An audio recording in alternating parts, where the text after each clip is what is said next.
এমন একটি সময় তারা দেখল একটি সুন্দর স্বাস্থ্যবান গরু তাদের বাড়ির সামনে দাঁড়িয়ে আছে। এটা দেখে মা ও ছেলে তাড়াতাড়ি তাদের বাড়ির সামনে আসলো। আল্লাহর হুকুমে তখন গরুটি কথা বলতে শুরু করল। গরুটি বলতে লাগল, আপনারা আমাকে জবাই করে আমার গোশত ভক্ষণ করুন। আল্লাহ তাআলা আমার গোশত আপনাদের জন্য হালাল করেছেন। অতএব হালাল গোশত খেতে আপনাদের আপত্তি থাকা উচিত নয়।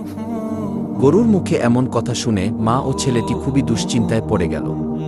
তখন ওই বুজুর্গ মহিলা বলল, জানি না এই গরুটি কার, কোথা থেকে আসলো, আর এই গরুর গোশত খেয়ে আমরা কোন বিপদে না পড়ি। তখন ছেলেটি বলল, গরু নিজেই বলছে সে আমাদের জন্য হালাল। অতএব কোনো অপরাধ হলে তা হবে গরুর, আমাদের হবে না।